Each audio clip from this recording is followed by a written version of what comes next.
হঠাৎ করে দেখি 10 থেকে 12 বছরের একটা বাচ্চার বুকে গুলি লাগে। পরে ওই বাচ্চাটাকে আমি বাঁচাতে যাই। পরে ওই বাচ্চাটাকে কোলে নিয়ে মিরপুর 10 আজমল হাসপাতালের দিকে দৌড় দিই। দৌড় দেওয়ার পরে আমার পায়ের নিচে 2টা গুলি করে। আমি নগদে বসে পড়ি।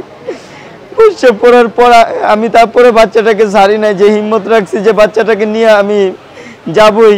পায়ে রক্ত ছিঁড়ে গেছে, এর উপরে হাড় ভেঙে গুঁড়া গুঁড়া হয়ে গেছে, মাংসের সাথে মিশে গেছে। আমার পা ঠিক হবে কি হবে না সেটার কোনো নিশ্চয়তা নাই। আমার এই যে দুধের শিশু 3 মাসের, এই বাচ্চার কি হবে? আমার ছোট ছোট 3টা ভাই আছে, তাদের পড়াশোনার কি হবে? মেধার জন্য লড়াই করলাম, এখন যদি আমি বিছনায় শুয়ে থাকি আমার ভাইরা তো পড়াশোনা করতে পারবে না, তাদের মেধাও তো আর ঠিক থাকবে না। আমার ছোট ভাই ইন্টার সেকেন্ড ইয়ারে পড়ে, কেউ যদি আমার ছোট ভাইকে একটা চাকরির ব্যবস্থা করে দিত তাহলে আমার ফ্যামিলির হালটা আমার ছোট ভাই ধরতো। এখন আমার ফ্যামিলির হাল ধরার মতো কেউই নাই। আমার সহযোগিতা করতে চাইলে ভাই আমার নগদ নাম্বার আছে। ভাই আমার নগদ নাম্বারটা হলো 01804668906। আমার নাম মোহাম্মদ আরিফুল ইসলাম, আমি থাকি ঢাকা মিরপুর 10 নম্বরে।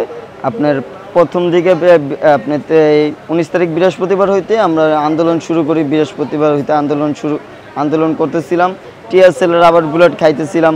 প্রতিদিন 2-1টা লাশ, তারপর আপনার 10 জন 20 জন মানুষ আহত, বিভিন্ন হাসপাতালে ভর্তি করতেছিলাম।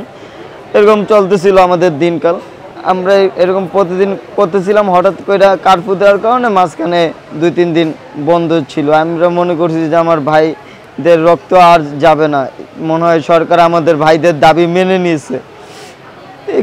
খুশি হয়েছিলাম, খুশি হয়ে বাসায় চলেছিলাম। মাঝখানে 2-3 দিন অফ ছিলাম। তারপর আবার শুরু হয়েছে এই নির্যাতন। আবার দেখি প্রতিদিন 5টা-10টা লাশ মিরপুর 10 আজমল হাসপাতালে নিয়ে যাওয়া হচ্ছে। এরকম প্রতিদিন আমার ভাইদের নিয়ে যাওয়া হচ্ছিল।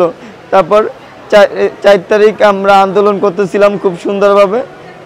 আন্দোলন করার মাঝখানে আন্দোলন করতেছিলাম, সেনাবাহিনী ছিল 5টা পর্যন্ত। সেনাবাহিনী থাকা অবস্থায় আমাদের উপর কোনো নির্যাতন হয় না, সেনাবাহিনী সুষ্ঠুভাবে আমাদের আন্দোলন মেনে নিয়েছে। আমরা আন্দোলন করতেছিলাম, হঠাৎ করে সেনাবাহিনী চলে যাওয়ার পরেই ছাত্রলীগ, যুবলীগ, পুলিশ উড়াধুরা গুলি করতেছিল। আপনার কেউ বিল্ডিংয়ের ছাদ থেকে করতেছিল, কেউ সামনে করতেছিল। আমরা কোন দিকে দৌড় দিব আমরা কোনো জায়গা খুঁজে পাইতেছিলাম না। হঠাৎ করে দেখি 10 থেকে 12 বছরের একটা বাচ্চার বুকে গুলি লাগে। পরে ওই বাচ্চাটাকে আমি বাঁচাতে যাই। পরে ওই বাচ্চাটাকে কোলে নিয়ে মিরপুর 10 আজমল হাসপাতালের দিকে দৌড় দিই। দৌড় দেওয়ার পরে আমার পায়ের নিচে 2টা গুলি করে। আমি নগদে বসে পড়ি। বসে পড়ার পর আমি তারপরে বাচ্চাটাকে ছাড়ি নাই, যে হিম্মত রাখছি যে বাচ্চাটাকে নিয়ে আমি যাবই, কোনো না কোনো হাসপাতালে নিয়ে যাব। ওখান থেকে প্রাথমিক চিকিৎসা দিয়ে ভালো হাসপাতালে পাঠাবো, বাচ্চাটাকে আমি বাঁচাবোই। পরে আমার আরও 2টা গুলি করে। আমার হাড় গুঁড়া হয়ে একবারে গুলি 2টা নগদে বাইরে হয়ে যায়। আর নিচের 2টা গুলি যে নিচে 2টা করে আমার রক্ত ছিঁড়া ভিতরে থেকে যায়। পরে আমাকে মিরপুর 11 ইসলামিয়া হাসপাতালে নিয়ে প্রাথমিক চিকিৎসা দিয়া এখানে নিয়ে আসে। কিন্তু আমি ওই বাচ্চাটাকে ওখানেই শোয়ায় রাখে এক পা দিয়ে ঘোরাইতে একটু সামনে আসি। পরে আমাকে এক ভাই ধরে মিরপুর 11 নম্বর ইসলামিয়া হাসপাতালে নিয়ে আসে। ওখান থেকে আমাকে এখানে নিয়ে আসার পর আমার শরীরে ব্লাড ছিল না একটু। পরে ব্লাড কিনা হয়, ব্লাড দেওয়া হয়।